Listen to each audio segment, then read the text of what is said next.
do we start this? We should do a barbershop quartet thing.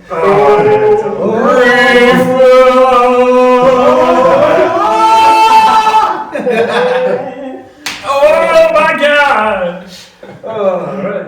Right, so first and first, what were you starting with? I don't know that, so outtakes from Outtakes, like Salon, hacks and DBR, Camel Salon. That's fair. What do we start with? Basic introduction of that. Oh, my hair's a mess. Yeah, so same as usual. Of course. Yeah, so basically, so what do you want us to start with? Yeah, this day I'm doing my text, like Salon, Camel Salon, that's all.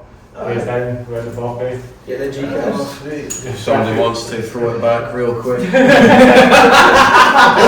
Money!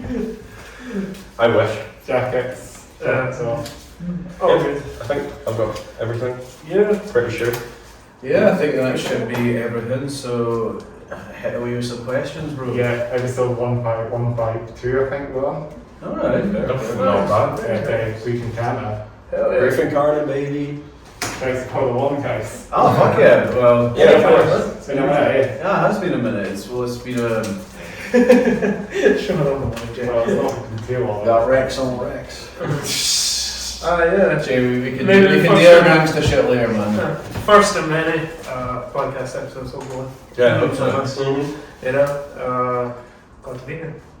Stop being shy bastards and introduce yourselves. So, I'm Jack. I'm the vocalist of the band. Pass over to you. Yeah, I'm Martin. I'm like the one of the guitarists and backing vocalists, and I write a lot of the lyrics and that kind of stuff. And I like to have tantrums on stage. yeah, that's, And I also have been known to rock a stringed instrument. I like to hit things. yeah, it's pretty obvious. You I should do mean, it. yeah, mainly walls when I'm angry, PlayStation controllers. Certified Monster Energy drinker. Yeah, that's right. Yeah, Mainly, particularly in the band, I like to hit those what they like to call tune percussion. Yeah. Like, to be fair, I know I'm not the only person built that way. Shout out to Luke from Dissolving Entity, Penny Coffin, Desecration, Extinction. Yeah. He's got that shit down to a T. He's insane. Yeah, shout out to Luke Lockley, man. Yeah. Big ups, Yeah, I mean, he was in Guttural Slug live recently, which Yeah. is amazing. big ups to Dissolving as a whole, you know. Yeah, He shout- produced it last Oh week. yeah, his mate Dave is our producer. Yeah, shout out Dave Easton. Yeah, he's a good lad. Dave Easton, Dissolving Entity guitarist who produced, and our producer. Done stuff with you guys. Yeah, it's Oh, yeah. really sound released. Like the recording process was fucking seamless. We'd have like patter in between, and like honestly, I didn't feel like knee pressure or nothing. Just Yeah, it was Like- one of the first time ever recording properly, and it was one of the easiest processes in my entire life doing like vocal performance wise. And I think for the next EP it's going to be even easier, you know. Yeah, we get used to it the more we do Yeah, it. You know? definitely. And when we eventually get around to the debut album, it's going to be just like that. Yeah, it was just a very smooth process, and like Mm. I was tracking like the bass and guitar parts with Dave, and yeah, it was pretty simple. You know, kind of having like the patchwork approach, but none of this. Oh, you have to get it all in one take or anything like. Yeah. And I feel like he just understands what the band has in mind when we make music, like because you know I like a producer who has like more of a hands-on approach, and I feel like Dave definitely like he knows what we want out of the recording process. Yeah, definitely. I mean, he also got the like I love Derek Roddy from you know who he used to play in Hey Eternal. He Oh wow. he played on King of All Kings and oh god, I forget the name of that other game that he played on, but the one with the red cover and the two lions on it. I think another one. Yeah. It's got a lion on it. Yeah, it's got a lion on it, man. Yeah, but he's and same with George Colias. I'm a big fan of him. Oh, They- yes. Yeah. And well, particularly I was really trying to go for like a Derek Roddy, like Flo Mornier kind of approach with it, Yeah. or just like absolutely smash it out and you can hear the strain. And for the most part, we did that. There was a little bit of patchwork, and such as particularly the song "Waking Nightmare," there was a lot of bits where I had to, where obviously I re-recorded stuff. Some of the kicks are edited, and that'll just be like. All the sample replacement, wasn't it? Yeah, well, like the sample replacement, but I more mean like that little one is there's little sections in that I mind. Yeah. Yeah, and it was like quite interesting piecing it together, but there were some annoying bits where obviously a couple of our songs had like a gradual slowdown towards the end, and you had to go off the click track because there was no way of like we couldn't figure out how to program it. So it was just me sat there in Dave's room for an hour trying to get the slowdown part. Like, that's you fuck. That's because of you fucking writing all these technical fucking songs, man. Holy fuck! And it's like, oh yeah, just play, just like honestly, the guitarist is expecting drummers to do these crazy shit. He is that meme like, directly. Cause he's like, oh yeah, just play this. Yeah. Considering like the amount of crazy vocal parts that you guys are wanting me to do over it as well, it's just like I'm like, God, dude, what the hell? Yeah. And then like when it came to Parasite Mind, I'm really proud of how that breakdown came out because I did like the proper slammy cricket vocals and that, and you got a gator roll over the top of them, so it just came out really. Yeah, we did some really funny kind of vocal things towards the end, like the whole that kind of with the cat. just dumb stuff like that. You listen to the EP, dude. The EP? Yeah, that's... Oh, what'd you think, man? Man. Nice. 251, I think, is the best song like, for real. Oh, nice, dude, nice. That. Which one? Gone Too Far? Too Far Gone, yeah. Gone Too Far. Yeah, we're quite proud of that one, Too Far Gone. It's just Too Far Gone, yeah. It's got like a nice groove to it as well. So by far, like, the band, our slowest, grooviest kind of song. Yeah. Probably, yeah. Most straightforward, kind of genty song. And then Abandonment was just straight up hardcore. Yeah. It was meant to be like this contrast between hardcore and then just, I don't even know, Kind of like Beatdown stuff. groovy deathcore kind of stuff. Yeah, it's weird how like Abandonment and Too Far were like the first two songs we ever actually wrote. Because I wrote the lyrics to Abandonment like before the band even formed because I was just kind of bored and I ended up writing them. And then I ended up meeting yourself by pure coincidence at Trivium. Because my taxi was like 5 minutes late. And I met him at Longmouth the station and I mentioned I was vocal, so he was like, oh, I'm a drummer. And then the rest is history. I ended up going round to his for practices. And then Jay ended up joining. And a couple of weeks later, Martin came along as well, and then I just kind of cemented it. Yeah, because I knew Marty through college. I was on the same course as him, like the degree course. And then like he was like, "Oh, I've got a band group Incarnate. You want to join?" I'm like, "Yeah, might as well." Yeah. So I went round to his place and then met Jack, and then the rest is history. I'll never forget the first time we met, Martin, and like it was me. We were basically chatting about stuff, and I mentioned Oceano. Yeah, and like that just opened up Pandora's box. Like the love of deathcore and death metal. Because I was like, wow, someone else who likes deathcore. No way. Like we were chatting about straight up just deathcore. It evolved into like talking about slamming, like tech death and beatdown and stuff later on, and like grind and stuff. Like we talked for like 2 hours about our love of deathcore, man. It's insane. Like, I feel really bad for the lassie that was there because she got up and she was like, I don't know what to say here. We just nerded out. I was like that when we first properly met and started talking about music. It was it was Enterprise Earth that we started nerding out over for a while. Then what game was it we started talking about? What, us? Yeah, us too. Oh god, what was it? Yeah, I'm sure we mentioned Enterprise Earth and then... Yeah, and then it just kind of went on to like video games and then just like nerdiness in general. Pretty much.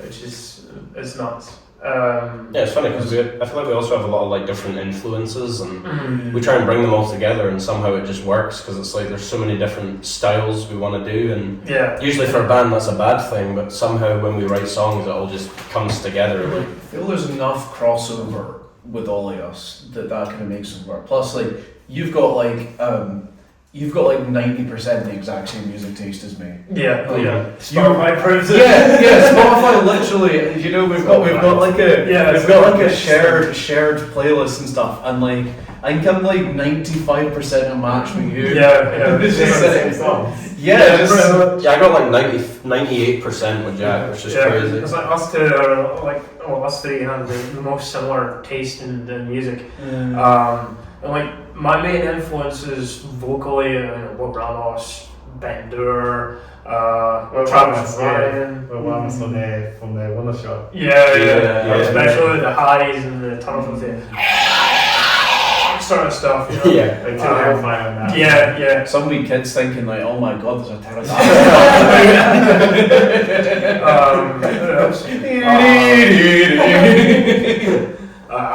Adam Warren, he's became a vocal influence on me.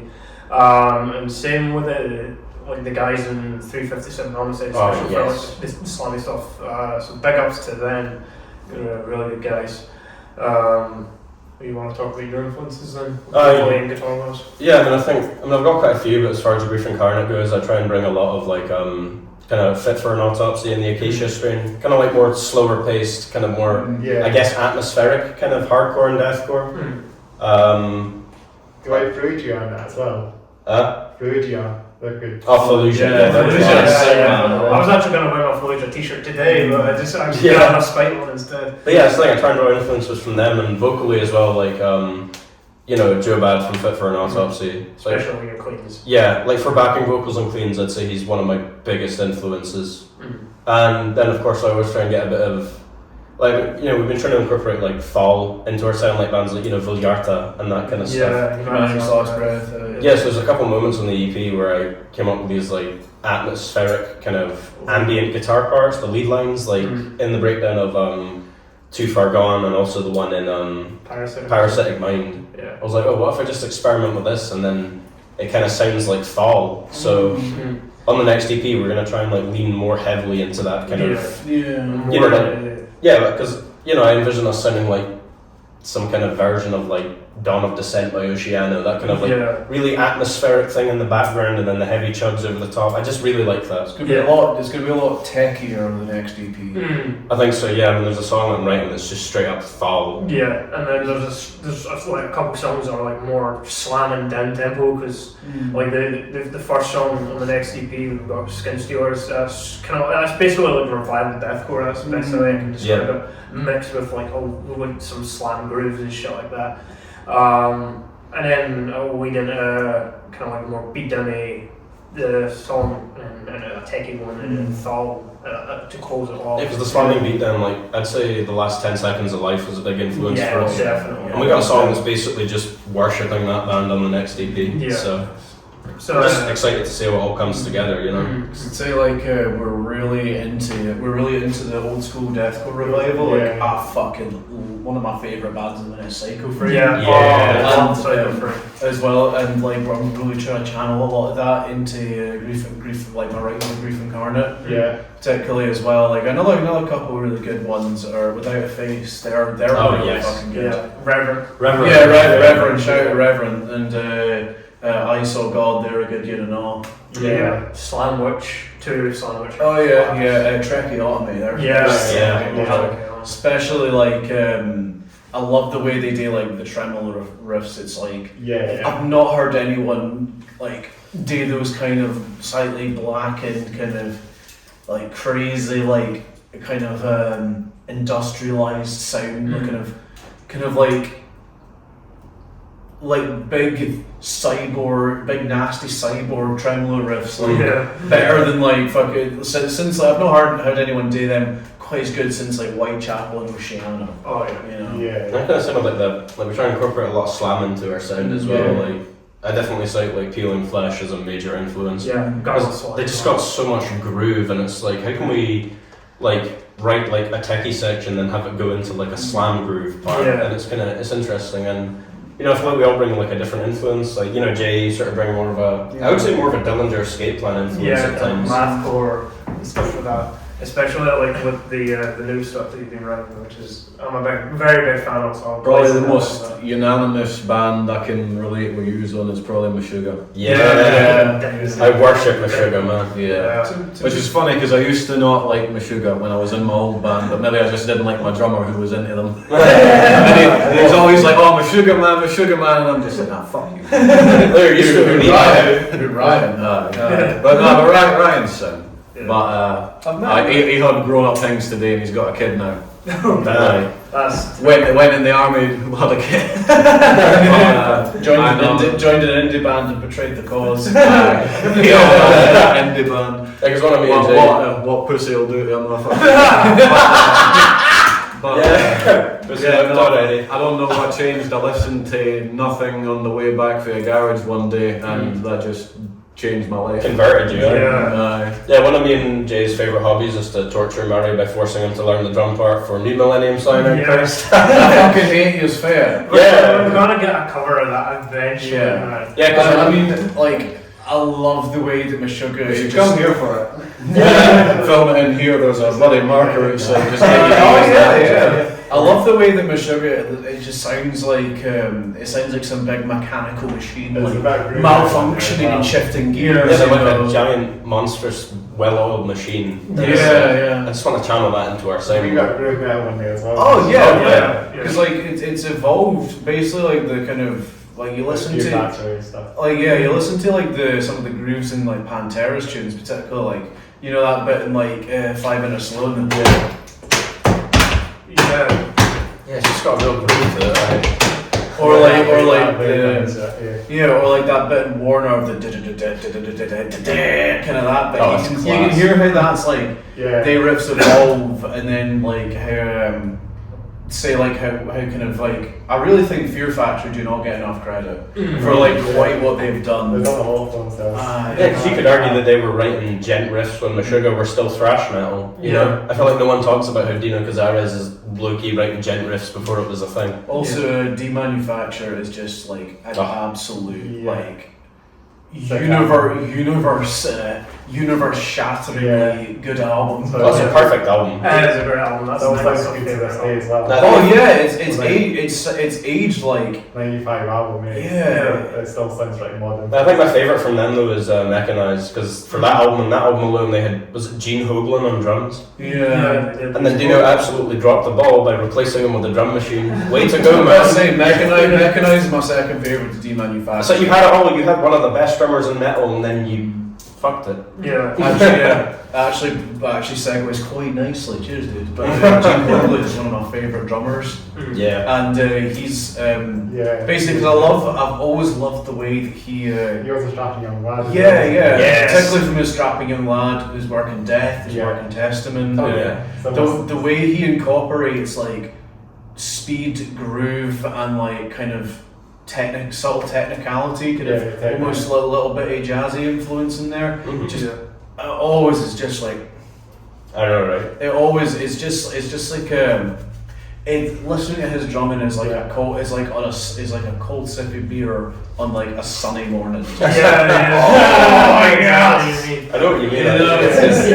It just like He's a badass drummer, isn't he? oh yeah. It just tickles your brain. It just gets all these wee serotonin just going about, you know. And I love the way, and you if you listen to like Parasitic Mind or my drumming on A Waking Nightmare, you can hear me doing like the kind of dual writing stuff that he does. Got the Rev influence. The Rev as well. The Rev's one of my favourite drummers. Oh, so I'd say my biggest influences drum wise are Joey Jordison, the Rev, Vinnie Paul, Gene Hoglan, George Callias. Flo Mornier. Flo Mornier, Derek Roddy. Yeah, I can hear a lot of Flo Mornier in your drumming, especially with the gravity blast. Pete Sandoval from Morbid Angel, Mike Smith for Suffocation. Actually, I'd say another one that nobody gives enough credit for is Ben Harcelor. He was if I'm pronouncing his name right, he was the one of the old drummers for Whitechapel. Oh damn. And another big influence I don't talk about a lot is Sean Cameron for Carnifex. Oh yes. Because his he's correct. I love the way he like the way he does the way he blasts, and the kind of, it sounds like so like fucking like unhinged, you know. Especially the intro to Monarch Plate. No, yeah. And it's just like, whoa. You just kind of sat there. Another drummer that needs to be like more attention brought on is Leo McLean, Psycho Frame. Oh yeah, Unhinged, dude. I love Psycho Frame. Like watching his drum playthroughs, even of Worm Shepherd when he was in Worm Shepherd, man, it's something else. Oh yeah, Leo's class. He just does not break a sweat, which is insane. Another drummer that is a big influence on me is Spencer Prowett from Archfire. Yeah. He's what inspired me to start doing switch blasts, you know. Yeah. Because like even back like a couple of years ago when I couldn't blast as fast as I can now, I could only do like your standard 200 odd BPM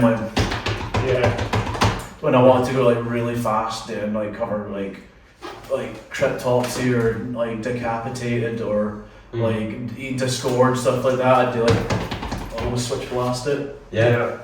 Now, one drummer I really love though is Alex Rudinger. Oh yeah. I mean, he's so versatile because he was in like, now he's in like Trivium, which is insane, but drummer from Whitechapel. Yeah, he was in the Faceless, but then Yeah. you listen to like, he was in the band Good Tiger, which Yeah. is like post-hardcore, Yeah. and it's like so different than the stuff he usually plays, and I feel like a lot of my favourite musicians are the ones who are just versatile, the ones who can play in a number of different styles. Yeah. I mind the how often we'd listen to like albums together, Jay.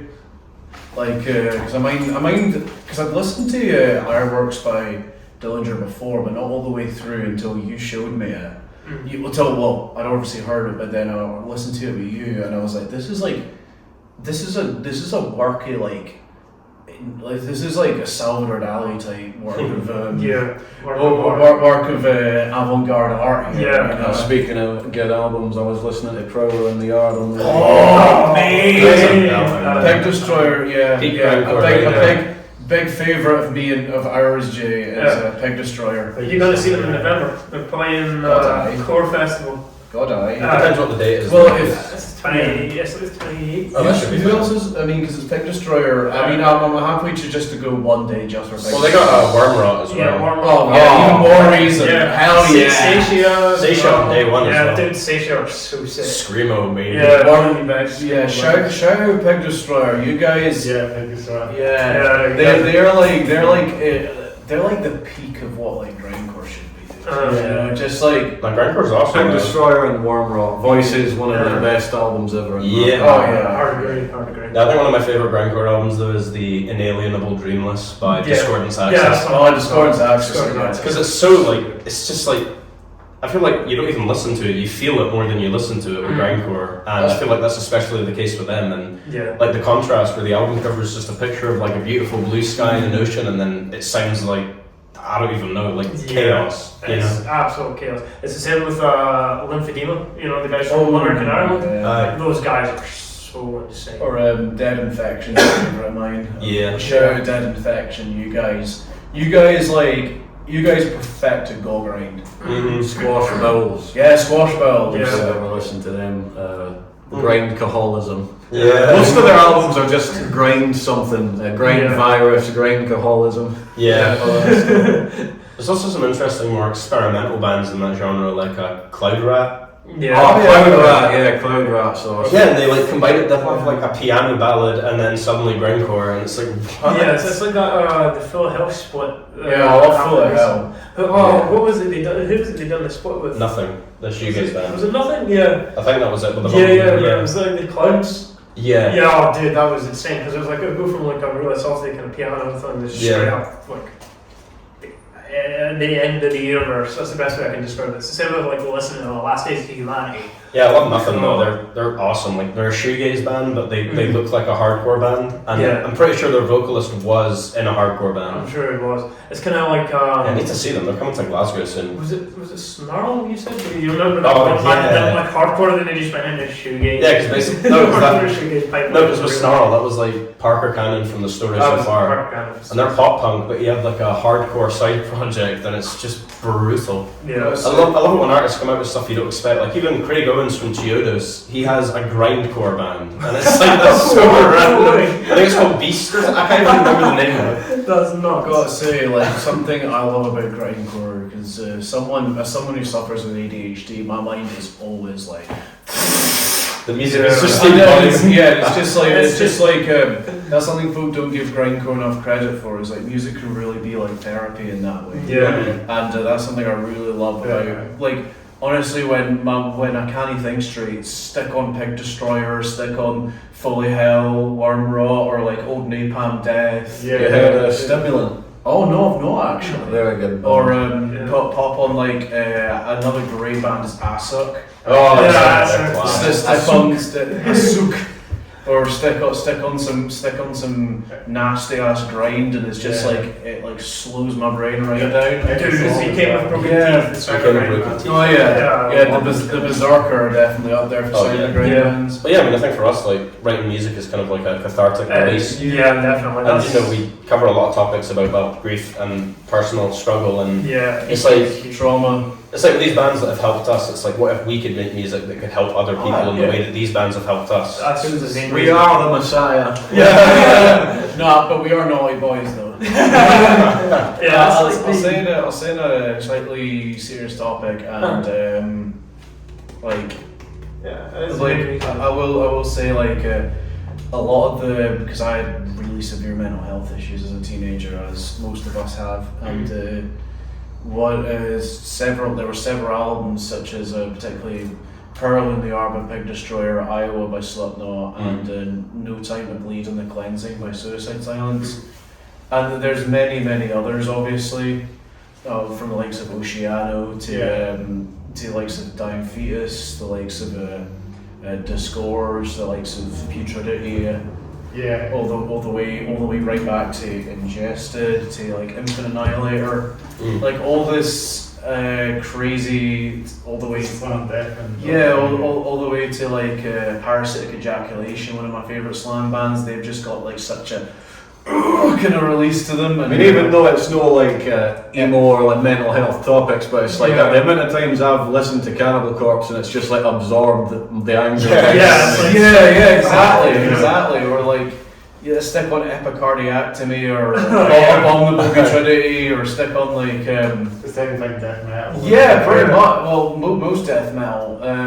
I mean, in a weird way, Melodeath is. I listen to Melodeath. I listen to stuff like a band like Soilworker or Arch Enemy. When I love melodic death metal. I have to be. Arch Enemy is actually a happy band for me. You know, but like all kinds of like basically all kinds of deathcore, brutal death metal, and slam is just, as you said, Jay, it just absorbs. It absorbs the anger and the paranoia and the anxiety, and just like. It's a similar kind of stimulus I get from like working out or like like punching something. I can touch on that, especially with heavy bands who have like really cathartic lyrics. Like the Black Dahlia Murder are definitely a big influence for me, because it's like Trevor Strnad, the way he wrote lyrics, like he could take like a really messed up topic and make it like beautiful and relatable. And it's just like, I feel like he really had something, and he obviously struggled from like, you know, depression and that kind of stuff.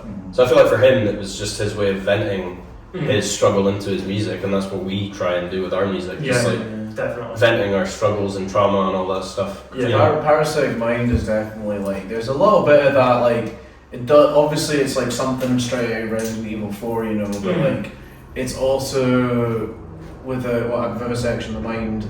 Yeah. It's obviously like a very transparent metaphor for the way that like trauma and subsequent mental health issues can affect a brain. It feels like there's a parasite controlling you in your brain. Yeah, exactly, man. Like for me, when I wrote the lyrics to Parasitic Mind, it was literally just depression. It's like describing depression as a parasite that slowly eats away at you. Yeah. And it's like, I feel like if you read the lyrics, it definitely makes sense. Like, you can read them at face value, but it's pretty obvious what it's about. Yeah. It's the same with like our newer stuff for Anguish Till Babylon's, a really personal song to me, especially part one, because it was adapted from a really dark period in my life, and it's kind of like venting that feeling of like just crushing depression, you know, and dealing with PTSD myself. Yeah, it was about a dream as well, right? No, that's a Waking Nightmare. Animal Show, sorry. the one that's about the milk. Oh, yeah. So yeah, it was a very very dark period in my life. One of our other songs, Waking Nightmare, was about a sort of really messed up dream I had, where like I couldn't distinguish reality from the dream when I woke up. Because in this dream, I lived out a full week with like a family and that, like my own family and stuff. Like I had kids in this dream, and then they died, and I kind of had to grieve that when I woke up. It sounds really weird when you kind of break it down. Yeah. It does, but it didn't help. I had a really bad fever as well, so it was a really bad fever dream too. And like in that dream, it was a full week of my life, and that lived out. So that's what a Waking Nightmare is about, kind of like. Well, yeah, I mean, it's great to write lyrics about, because a lot of the time, me and Jack kind of like you'll give me like ideas and kind of like a general theme or premise, and then I try and like put it down into words, and I feel like it's like we have like in the band in general we have quite a collaborative approach to songwriting, I would say. Oh yeah, definitely. And like that's especially the synergy with lyrics. I mean, we can just get together and have a walk or something, or just sit by the water down the foreshore in Bowness, and just kind of like we got alright, let's write a song about Silent Hill, which I love Silent Hill. Yeah. I've been playing through the Silent Hill 2 remake. Hell yeah. Massive. Incredible. Especially those like manic, those headless mannequins with like the legs that they're like crawling about like that. They're freaky bastards. Yeah. But no, I mean, we like to occasionally write songs about more like light-hearted topics too. Like Jay, I'm pretty sure at one point you wrote a song. What was it called? Weed and Death Metal or something? Yeah. Weed, Guns and Death. Weed, Guns and Death. Oh yeah, all That was before you joined and it was on an 8-string. Yeah. Bloody. It's like, I'm happy 8-string, man, I'm sorry. Weed, Guns and Death Metal, all the things to make a homie happy. Yeah. All the man could need, right? At least we've got 8 strings now. Yeah, exactly. 8-string music. Exactly, Martin. Yeah, for the gent kid of the band, that's rather disappointing of you. I'm gonna get you a nice string. I'm sorry, you're gonna get a nice string. Well, we do incorporate a lot of gent into our sound. Like I definitely say Periphery and After the Burial as huge influences. Yeah. Like with the breakdown and what was it, A Waking Nightmare? It's just pure Periphery worship. Yeah. Trying to get a bit of that in there. And then like with Legions of Steel, there's like that. It's like really brutal, slammy stuff. And then there's like the little jazz break that we have. When that song's about the Cybermen from Doctor Who, because we're dorks. Yeah, we're a bunch of nerds in this band. And we obviously love all kinds of sci-fi, fantasy, and video games. No, that's why I love like slam, because I feel like too many bands take themselves way too seriously. Whereas with slam, it's so stupid. It's like in the best way possible. Like you're not meant to take it seriously. So I feel like we definitely draw a lot of influence from like that. The goofy side. Yeah, like Feeling Flesh, you know, they're writing songs about drinking lean and shooting gangbangers. It's like I got to ask you, out of the Cybermen, my personal favourite has to be the Tomb of the Cybermen, because they were much scarier then. Because there was more of the cyborg kind of, and you could tell there was like a person. A person that had been severely mutilated. And stuff like that. For me personally, my favourite Cyberman design is Earthshock attacking Cybermen. Also very closely followed by Revenge of the Cybermen, the Cyber Nomads. I fucking love that one, but they had the gun in their head. But for the Daleks though, it's the Imperials or the Genesis. Good choice. Genesis and Daleks. Genesis and Daleks is like, we were planning on writing a song with Genesis and Daleks and something to do with Transformers as well. Yeah, I love Transformers. I'm a giant Transformers nerd. Same. That's one of the original things we nerded out about. I think after the music, when we met up, we nerded out about music, and then it was about Transformers. Yeah. And then I think we went on to, because I'm a huge Terminator fan. Yeah, I love Terminator. Yeah, we nerded out about Terminator a bit. That's kind of what Legion of Steel is about. It's about the Cyberman conversion process, but we tried to really portray the more horror side of it. Yeah. Because, you know, Cybermen are meant to be scary. Like, I remember my mum, she used to watch Doctor Who, you know, back when she was younger, and the Cybermen would come on and she'd like hide behind the couch and everything. It was Yeah. like, genuinely terrifying. It's the same in mine. Yeah, they wonder because like you actually like the older I've gotten, the more and more I've looked into them. More and more I'm like, more and more I'm like, how the fuck is this in a family show, man? Like what these people that basically get like their minds melted, forced into constant pain, have their bodies fucking mutilated and decaying, while in these cyborg suits in just a permanent like state of like fucking amnesia, just all gone about, and they just do that to all these people. Yeah, it's one of the and then they have it in like a hive mind. That is fucking disturbing. What the fuck, dude? Yeah, exactly. It's a fucking family show.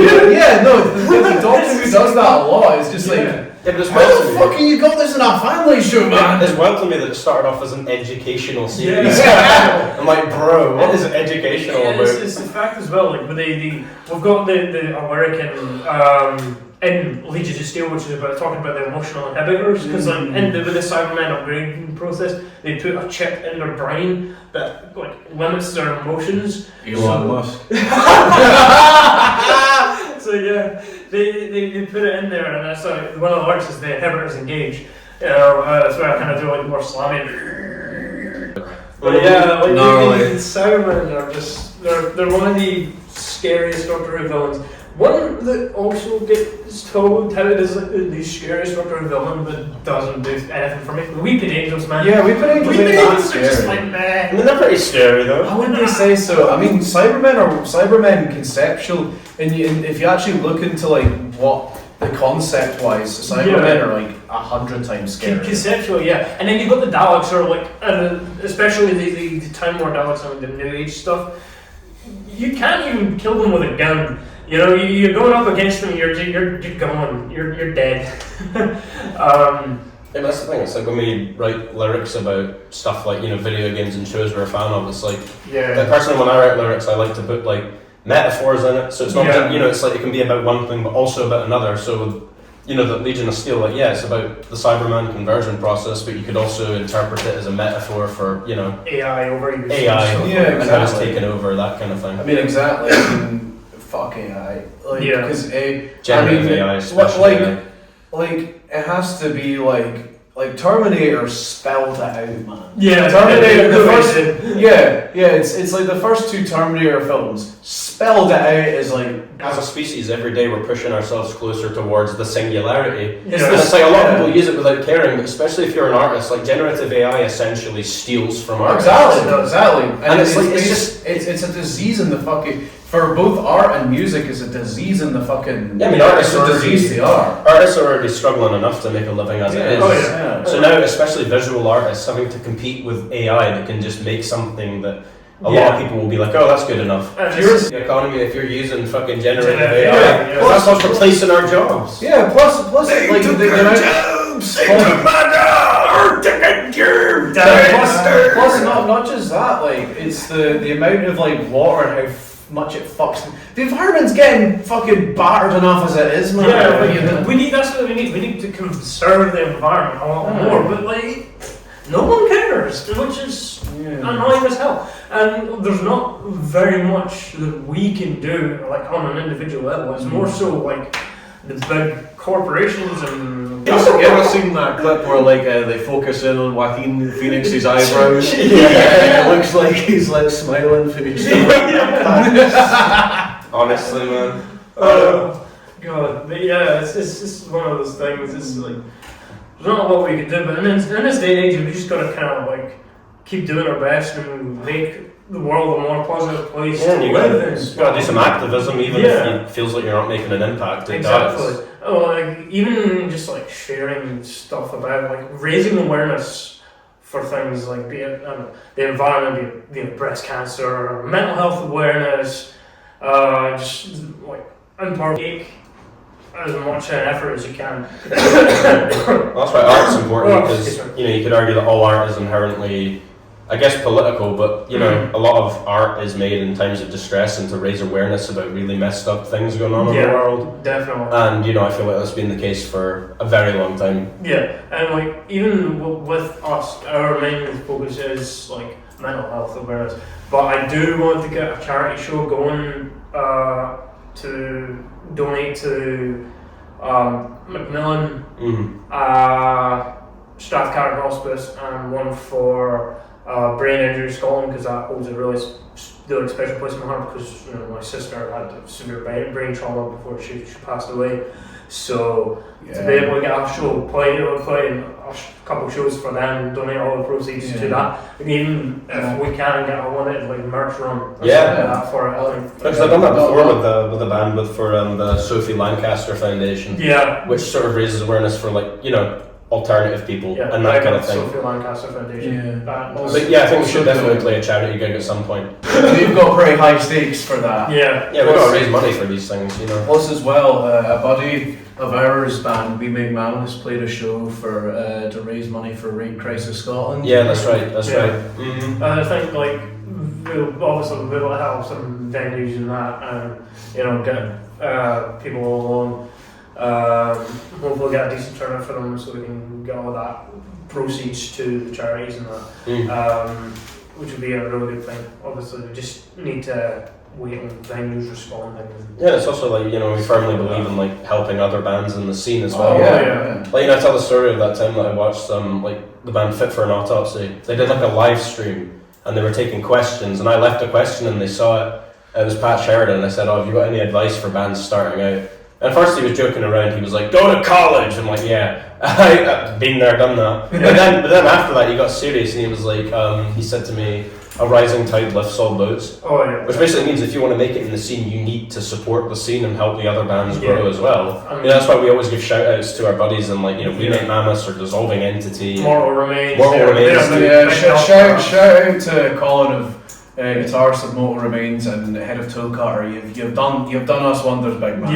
Mortal Remains are the reason we even got gigs, so they really gave us a big leg up, and we still appreciate them for that. Definitely. They're doing really cool mix of thrash, black metal, and punk in a really really interesting way. In a way that really. In a very kind of Silent Hilly way at points. Really. And a very, very atmospheric, almost liminal black, almost liminal thrash at times. Black and thrash. The thing is, it's so opposite from what their vocalist. He used to be in a deathcore band. And they were on a compilation with Lorna Shore at one point. And White Chapel and Chelsea Grid. Which is insane, and it's he's got experience, real experience. He's got connections. He's got What's even more to say, we were really fortunate because obviously Mullen is my cousin, and that's how we ended up kind of getting our shows. We'll be playing another show then June 2nd at Banshees if you want to come to see us. Y'all better be down at the Banshees show or expect a hard Bobbiton. Throw down. Be there or be square, bro. Be there. I'd be saying to see you come along, Chris. You're gonna love it, man. If you come down for real. Yeah, that'd be sick. It's gonna be nasty. Also for the scene, shout out to Artificial Pathogen. Oh, yes. You guys fucking crush it. Best deathcore band in Scotland, man. Big up to Murder Hill as well. Murder Hill, yeah. Big up Callan, you're a G. And big up to OCD. I don't think I can say their full name on this podcast, but it's just cunt, dude. Operation Cunt Destroyer. One of the best Scottish brutal death bands, one of the best Scottish slam bands. Shout out to Stu from Operation Cunt Destroyer. You're cool as fuck, dude. Ryan from Feral Bill and Teeth Everywhere. Love you, bro. He's a G. Feral Bill will be playing with us on the 2nd of June as well. Mausoleum from Fife. So I'm looking forward to playing with them because they're the only band on the bill we haven't played with yet. So I don't know. I think they're kind of groove metal in the vein of Machine Head, from what I'm aware. So I'm really looking forward to that because it's going to be such an interesting bill because you've got us or gent, deathcore, thrash, slam, mixing in a nice neat bundle with a little bit of black metal in there. Then you've got some kind of Machine Head inspired band, the kind of groovy new metal stuff.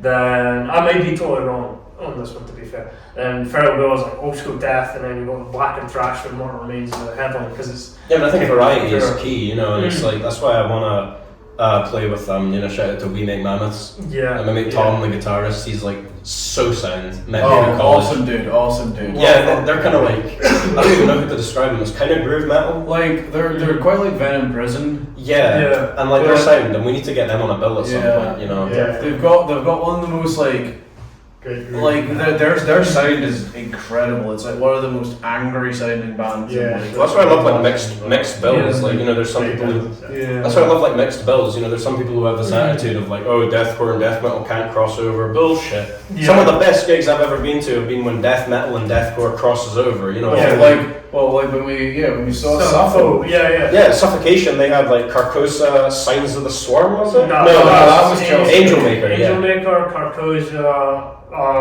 Melancholia, Suffocation. That was a phenomenal show. Oh, Human Mouth were on that bill as well. Yeah. Those guys were sick. That was such a phenomenal show. Big up Andy Baina and Johnny Carcosa. It was so sick to see Carcosa live. Big Andy Baina. We love you, Andy. We love you, boom. As if he's gonna watch this. I'm gonna send it to him. We better get a lot of Grief Incarnate tuned down video. You better do that at some point. Because when they came here, it was their first time in Scotland, and we were so close to buying them like a 4-pack of Iron Brew as like a welcome to Scotland. But the venue didn't let us bring it in, which sucks. I know. But yeah, man. I'm looking really looking forward to the future of the band. I'm you know, quite proud of what we've accomplished so far, and that we're just going to keep going and going and going. And eventually, like, I don't know, maybe a European tour or something like that a couple of years down the line. Because like that'd be dope as well. Like I'm in a band with 4 of my best friends. You know, I wouldn't have it any other way. I fucking love you, man. These guys, you know. Yeah, that's the thing. It's like You're your own best friend. Damn right I am. As you should be, man. You should love yourself. because you really lucked out with this band because this is your first band. Yeah, You Johnny, man. Fucking easy with a fucking self-praise there. You don't know how lucky you are, bro. You understand how lucky you are, bro. Incredible. Motherfucker, you're lucky, bro. Jay, it's not like us having to do this.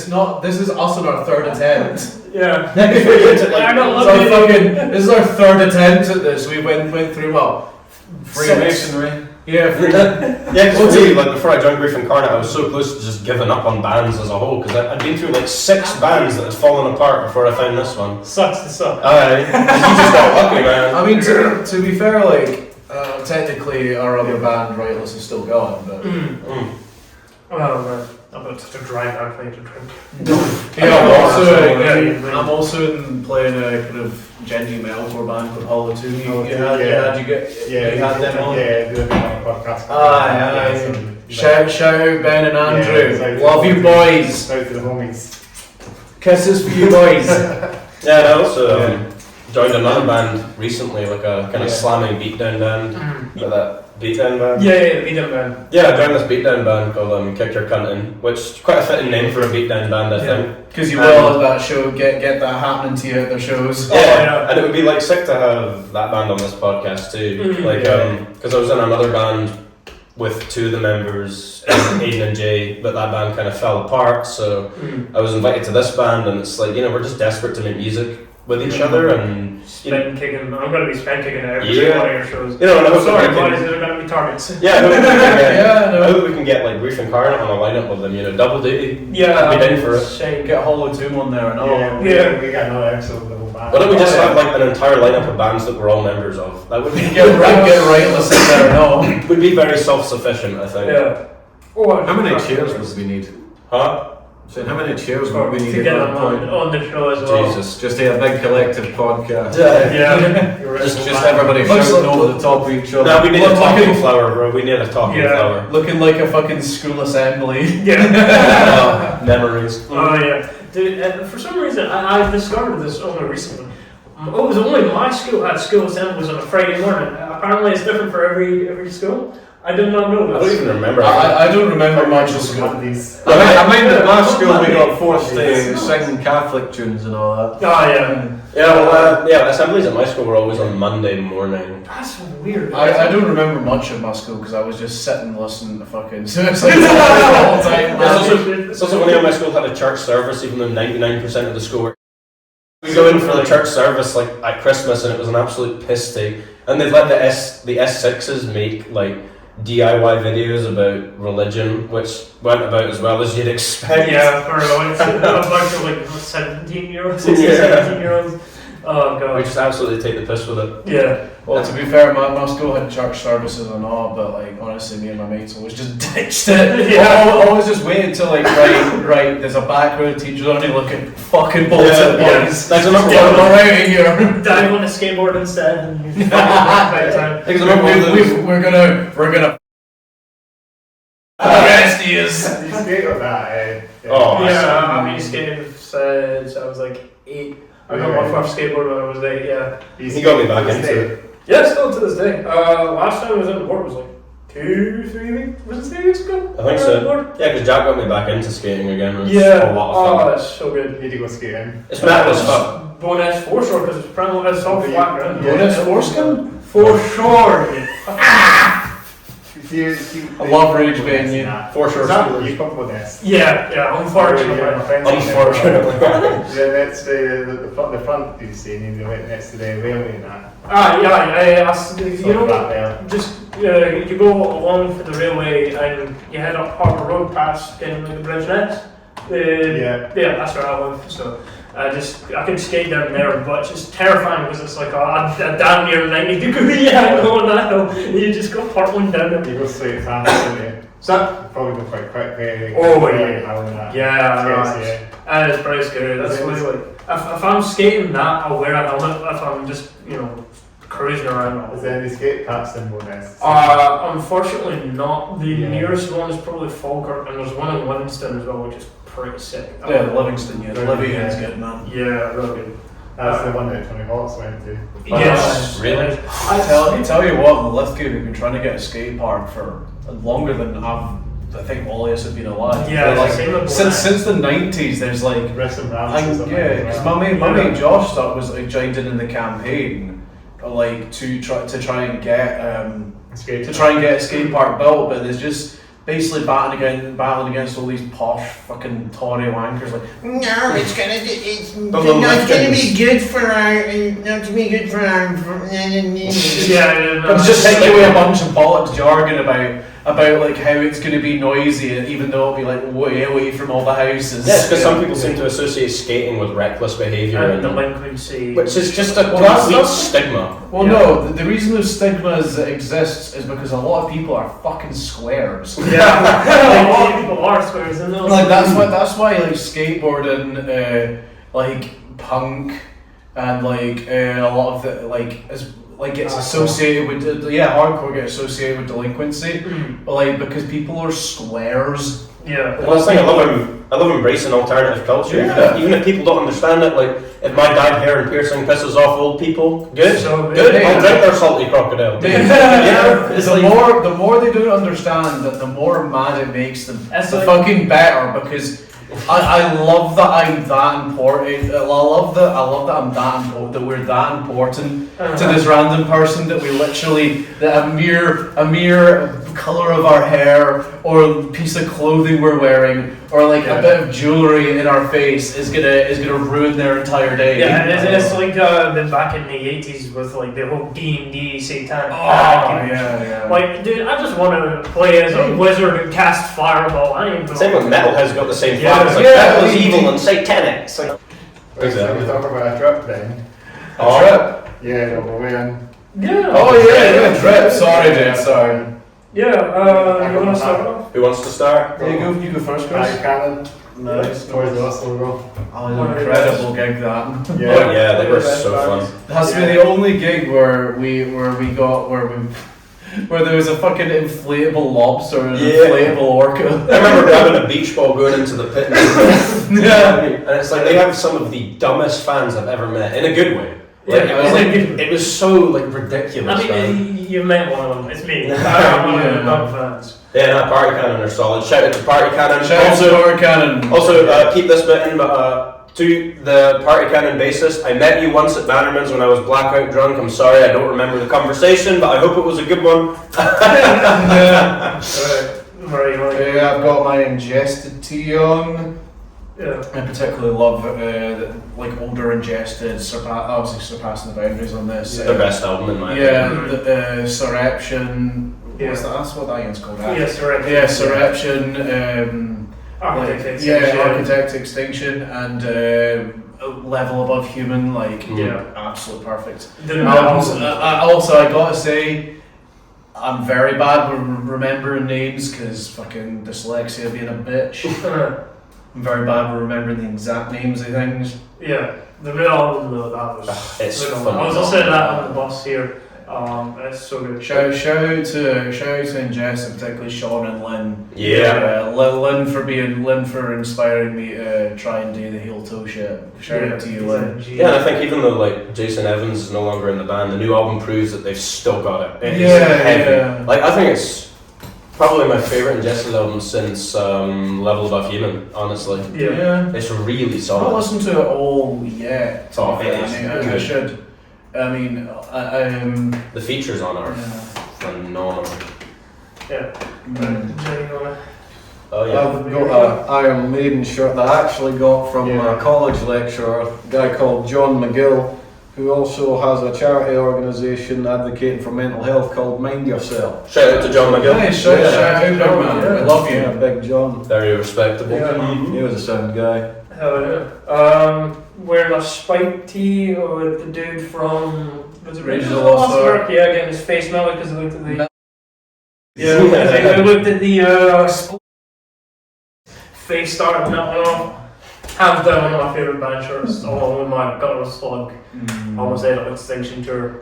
Dedication to Flesh is a perfect album. Oh yeah, it's a masterpiece. Yeah, and the t-shirt I've got, which it's a bit crumpled, but it's like Black Dahlia Murder, the Floor 8 tee, Yeah, which I got it second hand, and apparently it's from as far back as 2010. It's like an OG Black Dahlia Murder tee. Yeah. Nice. And I've got a funny story associated with it where the band In Theory, like I saw them live in Glasgow, and I walked up to the merch table and like Stevie, their guitarist, was doing merch and stuff, and like he noticed my t-shirt. He was like, "Yo, sick Black Dahlia Murder tee," and I'm like, "Me?" Because it's like usually when you meet someone in a band, it's like you have to initiate that conversation. Yeah. Whereas I met Stevie and he was like, "Yo man, that t-shirt's sick as hell." I'm like, "Wow." It's like, thank you. But yeah, nah. I mean, I've always wanted like, you know, more Black Dahlia Murder merch, and this is like an authentic one from probably around the time that the Floor 8 came out. Yeah, That's pretty dope. That Yeah. way. The Four is such a good album. Oh yeah. Miasma and Nocturnal are probably my favourite. Everblack might be my favourite from them, album-wise, Yeah. but I do have a soft spot for the Floor 8 and also Unhallowed. Yeah. Unhallowed's a good I've genre. got the Eagle Fringe as well. I see. Yeah. Like, Proper emo friend. Yeah, When hell I'm growing it out. Are they coming back and we're coming back? now? Yeah. But we're bringing it back, man. We gotta like straighten this shit. Who cares if they're in fashion or not? We'll dress that way anyway. I'm not Fucking gonna, don't care of the dance vibe here. The hair. That's cool and It's stuff. like you've got the regular metal hair. I've got like somewhere in between. Yeah. Oh, Fucking man. male pattern baldness.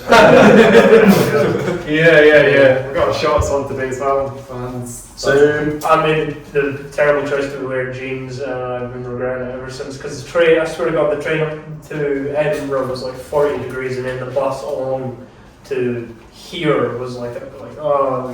they didn't It's wear more- appropriate There was clothes. more a sweat smell than a Warhammer shop. I love Warhammer. I've got my fucking Asda jeans on. Shout out Asda. Now that I've done that, please give us a discount on your meal deals. You're ripping the piss. What was their Come on, you fuck a bit now. What was their slogan again? I can't even remember. I don't even remember. The job. I can't remember, but they have the hill like. Yeah, they slapped their arses on TV. What? No, it's because Fucking. they had keys in their pocket and they're like.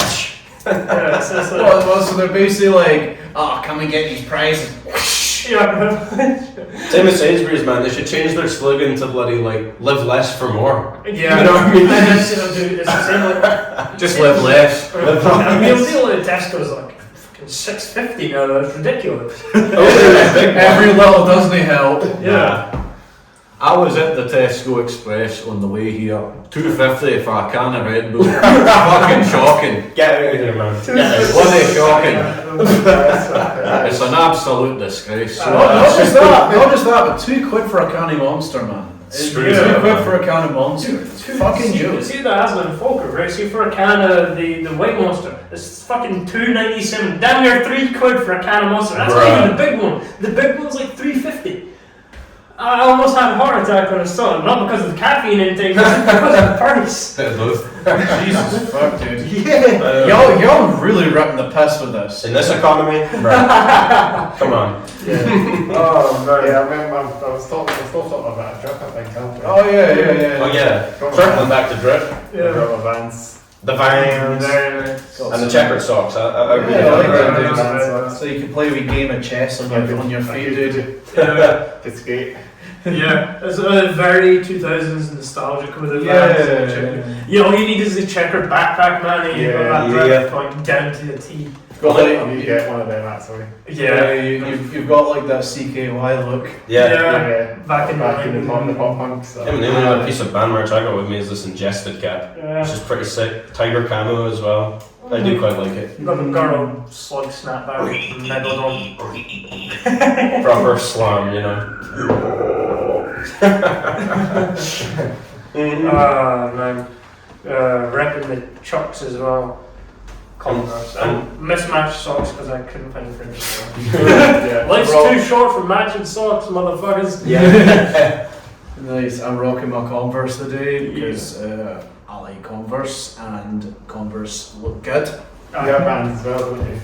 Was it? Bands, don't you? Oh yeah, I love my Vans and all. Vans are very Vans are very like they're just too convenient, you know. I'm just wearing these old beat up things. I don't even know where they're from. Did you not get them when you were in Spain?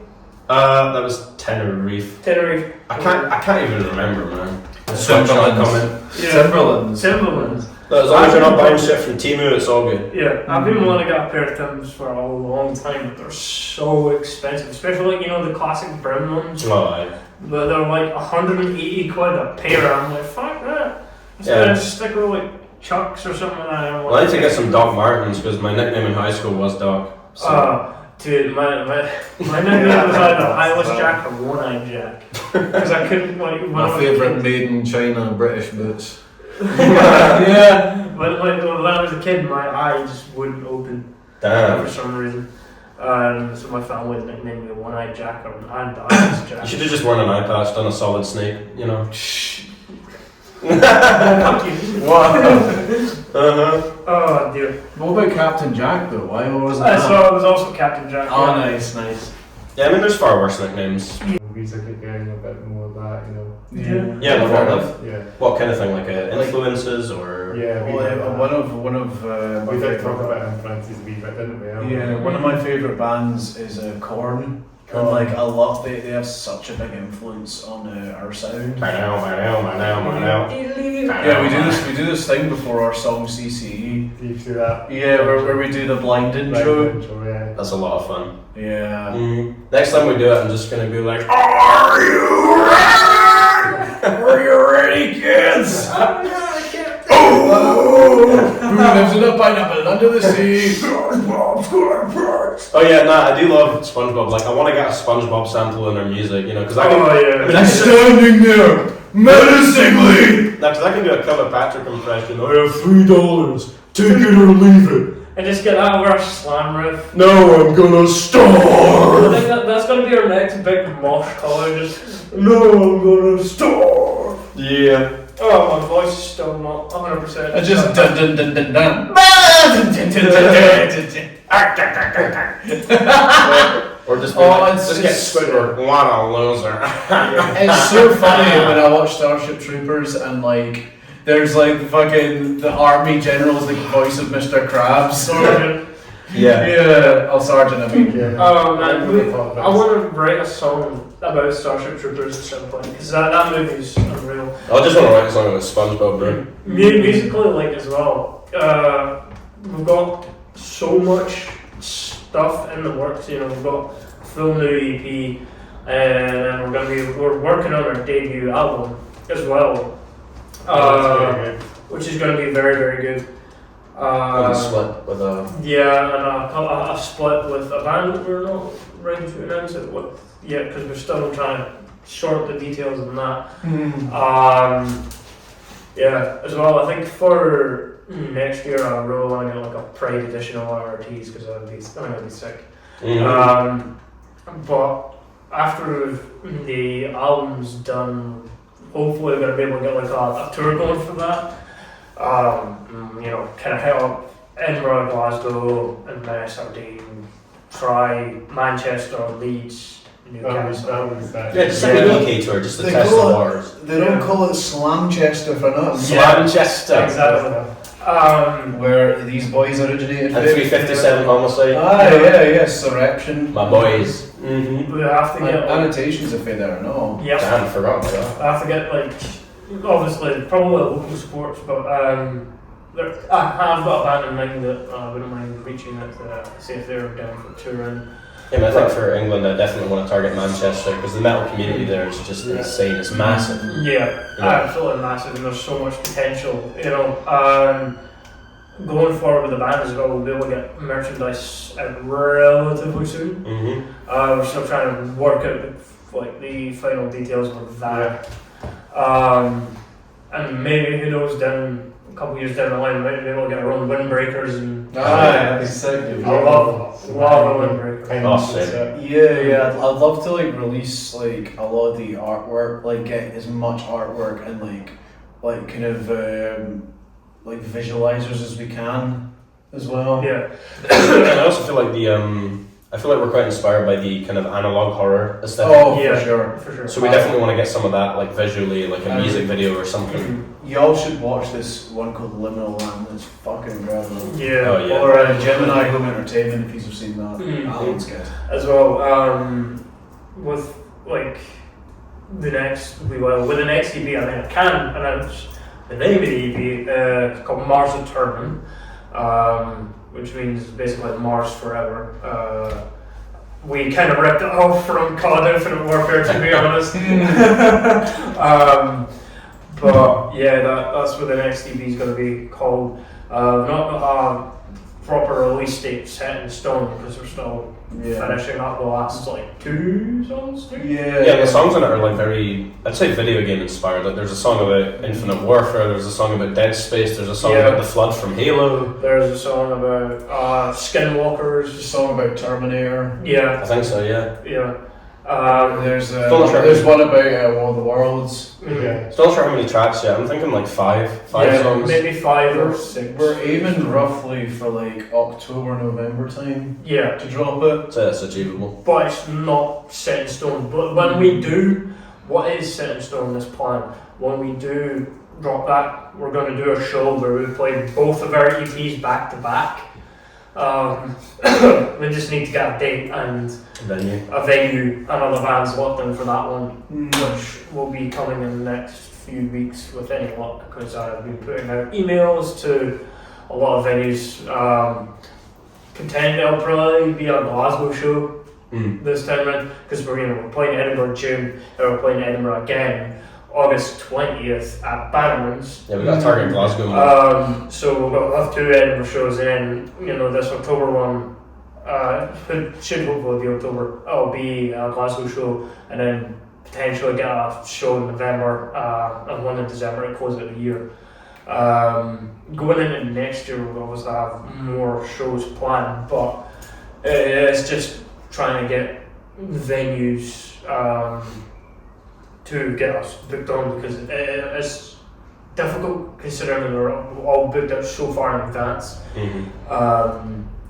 So you got to really be on the ball with that, which is kind of a pain in the ass, but Halo. As long as we book them like 3 to 6 months in advance. Yeah, it should be fine. And it gives people enough time to get it off work and be like, oh, if I want to buy a shirt or in future buy a hoodie or something. Because we all get hoodies, caps made, beanies too. And also I feel like doing that and promotion and playing Glasgow especially will get us more fans, because obviously we have quite a fair few fans who are like friends of the band, which is cool, but I want to get like people who we don't know into the band and stuff. And that's sort of happening. Like when we released our EP, within a month it got we got 100 monthly listeners. Yeah. Having only released one EP, which had 1,000 views on our Instagram, and as well we've got band. Yeah, we've got a band from Australia called Shiva. They follow us on Instagram. Hopefully, down the pipeline, we'll be able to get something going with them if they come over here. I'd love to just split with them. Yeah, or like a split with them because they're right up our alley. You know.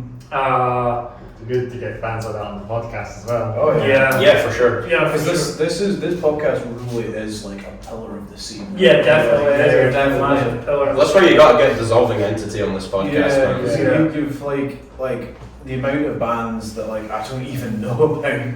Yeah. I try to keep in touch with it, keep on the scene, seeing bands where I can.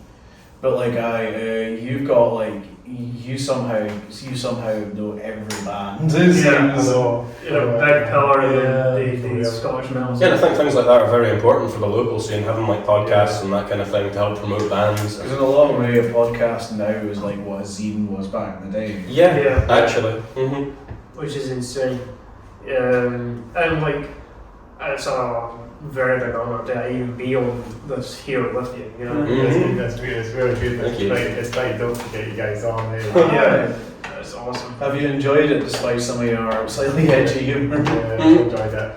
Yeah, maybe one day we'll be on the Garza podcast, who knows? Yeah. Shout out Chris Garza. I'm gonna get drag you on the podcast as well. Yeah. Okay, guys will come on. Get Suicide Silence in this podcast. Yeah, Yeah, like I love that Suicide Silence podcast, man. Like Yeah. I remember when I met like Eddie Hermida at Slay because I was seeing All Shall Perish with like Peeling Flesh. Yeah. And I got to meet Eddie Hermida and I was like, yo man, I love that episode of the Suicide Silence podcast where you get baked as shit. And he was like, oh thank you, man. I mind after that gig I was actually chatting to Eddie. Yeah, the and then I was like, oh yeah, your music's had like both in All Shall Perish and Suicide Silence had a big impact in my life, helped me a lot, and he was like, he was like, it warms my heart so much. And then security, so and then right in the middle of this nice conversation, security guard grabs me and he's like, right, we're outside, and I'm like, what the fuck is your problem? Yeah, but it was like that when one of my favourite parts of that gig was getting to meet Damon Teal from Peeling Flesh. Like he was stood on the stairs and you were chatting with him. Then I walk up to him and bro was so high he could barely open his eyes. Yeah, He was like, hey man, good to meet you. I'm like, oh my god. He's such a G. He was awesome. He's dude. so chill, man. Yeah, and Chris Zen from Volta Denia as well, man. He's hilarious. It's just awesome getting to meet these people, especially the ones who have had an influence on us. Like meeting Eddie Hermida was very surreal. It really was. It's just alien because I met him at Merch before the gig started, and you were like, "That's Eddie Hermida." Yeah. I'm like, Because I saw him walk through and I was like, that's Eddie. And he was like, huh? I was like, "Excuse me, are you Eddie?" And he's like, "Yeah." I'm like, "Holy crap!"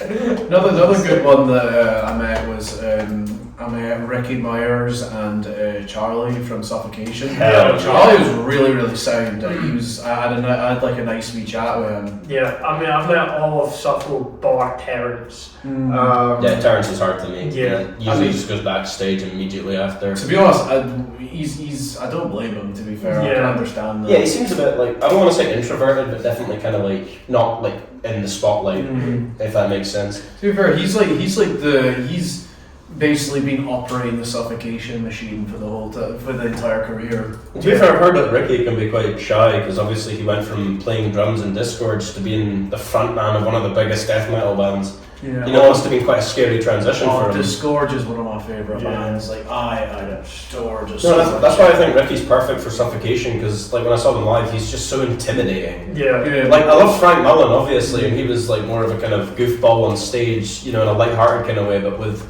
Ricky, he's just so like scary, man. He's terrifying. He's got like he fits their aesthetic so well. He's got the tats, he's got the gutturals. It's the same with Devin Swank from Sammy Sugar. Oh yeah, he's a sweetheart, but he's so intimidating up on stage. man. Sandwich Sugar Bomb. Yeah, shout out to Sandwich Sugar Bomb. You guys are fucking killing it. Yeah, and as well Dan Tucker from. Oh, that was sick meeting him. From Crown Man. See, when I got the mic to do the Black Lotus breakdown at that show, man, it was something else. It was one of like the highlights of my year. Yeah, because a lot of times the metal musicians who look intimidating can be really sweet when you talk to them. Like, Yeah, it's generally the case. Like I had that when I saw the band Better Lovers for the third time. It was in Edinburgh, and I got to meet like Will Putney. And I was scared, man, because he looked so serious all the time. And I walked up to him and was like, "Are you Will Putney?" And he was like, "Yeah, man, how's it going?" And it was like we had like a chat for like 5 minutes. It's like, Well, do not be intimidated. Yeah, Will Putney producing a Grief Incarnate album 1. Oh my god. If I had the money, I'd be flying this band across the states to get Will Putney producing for us. They always look like Steve Austin, but have the personality of Jack Black. Or even my man like Buster out of home, you know, get him like fly across the Sweden, get him to produce our next record. That would be insane. Yeah. This must be a good like hour and a half we got now, dude. Yeah. It's been quite good. Oh, we got lots of footage. Yeah. Last bit of fucking booty bitch. Yeah, it's been pretty dope, guys. Is there anything you want to mention? Anything else we could talk about? I mean, we didn't say where you guys are from. I know you guys are based like in central belt of Scotland. Yeah. So we practice in Lithgow. I'm from Bowness. Yeah. I'm feeling Lithgow. It's yeah. it's my house. We practice. Yeah. I've showed you Yeah, I showed you the room that we did. It's sick, isn't it? Yeah. And then Jay, you're right in it's near Alloa, right? Socky. Something. The place God forgot. Yeah. I'm probably the furthest out because I live in the borders, so Yeah. it's not that bad. I do get used to the commute. Yeah, near Peebles. Yeah. Like, it's not too bad though. I mean, It shows how far you've got to go to find people that will show up to practice. And Exactly. also, you know what you've proven in this band, Martin, by the fact that like you still show up to practice on time despite the commuting you do. Mhm. Yeah. It shows that it shows that like no one has an excuse to say, oh, it's too far. Yeah, man, it's like you gotta be committed to these things, It's and I'm like- yeah, it's definitely like- committed. There's like no excuse. Girl, if he wanted to, he would. Yeah, exactly, man. Like even the other bandmen, they want to practice in Glasgow, and I'm like, yep, fine by me. It's like whatever, man. I know it's a long commute, but I can tank it. Yeah, if you love it that much, if you love it that much, you put in the work. Because I feel like passion is what drives us the most in this Yeah. band. It's- At the end of the day, like, yeah, we do take It's it. about drive, it's about power, put in the work, put in the hours. Like obviously with a band, you do have to treat it like a business to an extent, but ultimately it comes from our passion for making Yeah. music together. Yeah. You know, we just love writing music together, and Absolutely. especially playing live. I feel like Yeah, playing live. live is where I feel alive. Yeah, that's Yeah, where I so- feel like a functioning Oh, human being. it's just insane, man. And as well, like the synergy, like instrumental wise, especially for Anguish Soul Part 1, like it felt like you three reached into my brain and took it out, like what I was thinking, and you were able to put it in an instrumental like that. That was 10 minutes that we took to write that instrumental. I don't even know how it works so well. We just throw a bunch of stuff together and somehow it works. I And mean, it's to like- be honest, I was just like, Martin was playing the riffs, and I'm like, oh, this would go away. yeah, that's all it starts with, just a riff and a drum beat, and then the rest is just History. a cakewalk. Yeah. Yeah. It's probably one Why of is those- it history and not her story?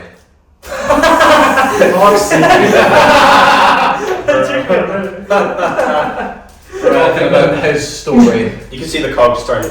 Yeah, it takes a minute. On that lovely note,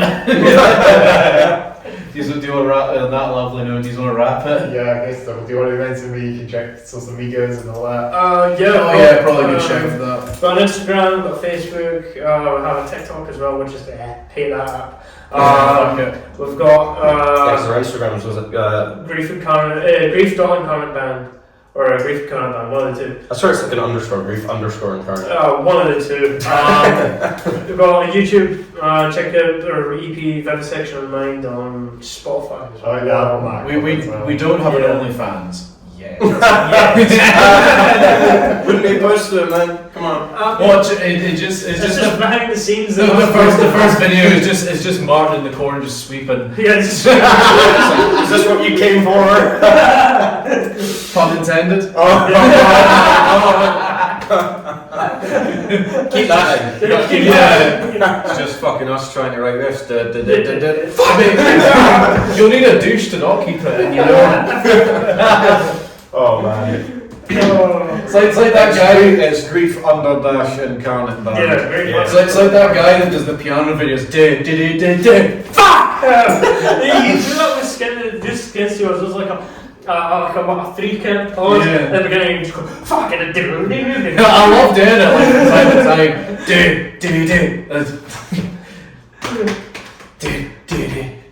Fuck! Oh man. Yeah, well, thanks for having us on, Chris. Yeah, appreciate it, man. I hope you had a good time, It's been man. dope, hasn't it? Yeah, it's been great fun, man. As always, getting all the bands on. Yeah, man. Sick, man, sick. Yeah, episode 152 going. Hell yeah. Well, we're getting up to the 200 mark soon. Oh yeah, So man, you keep were it going, keep it going. Mate, have us. We'd Yeah, you love guys. to come back, man. Let's Yeah. do it. 2000. Let's do it for 200. Yeah. Episode. Yeah, you gotta have like a very special guest on for 200, man. Oh yeah. Have yeah. 2 million episodes. Get Dissolving Entity on, bro. Yeah, we'll Yeah, I'll have to see what I can get. Eh? I'd love for us to do this again, man. Oh, this yeah, was so awesome. good. Yeah, It's been a pleasure. It's been an absolute pleasure. That's it, guys. It's been a real pleasure to get you guys on as well. Yeah. I don't know if you want to mention a wee thing what we did last time. Oh yeah. We did actually do some photo shoots the last time. Yeah. Up to the castle and that. I mean, if you are up for the photo shoot. shoot, I okay. bet that we went that last Yeah, I got time. I'd be sick. Yeah. I mean, Let's pop that down for their half of the Please shoot the right from below us to slide. Develop applications. Love to see that pub though. Follow me on Instagram. Yeah, That's the good thing. follow him and follow Grief Incarnate and follow Hollow Tomb. Or I'll follow you home. Follow the band up. Find out your allergies and put in just enough in your food to give you hives. I reckon we've not recorded. If I go up to the camera, it's not recording. I thought it was recording. It might not be. I swear it was. You had the footage, right? No, I think it is. It's still That would have been Yeah. so funny if it hadn't Yeah. recorded. It is That would have been so funny. Oh, dude, you should have trolled us. Jack would be wiping a big sweat drip off his head. Yeah. Well, that's recording, so. Come on, to be fair, like, I gotta say, we didn't hit anything. Yes, sign it off.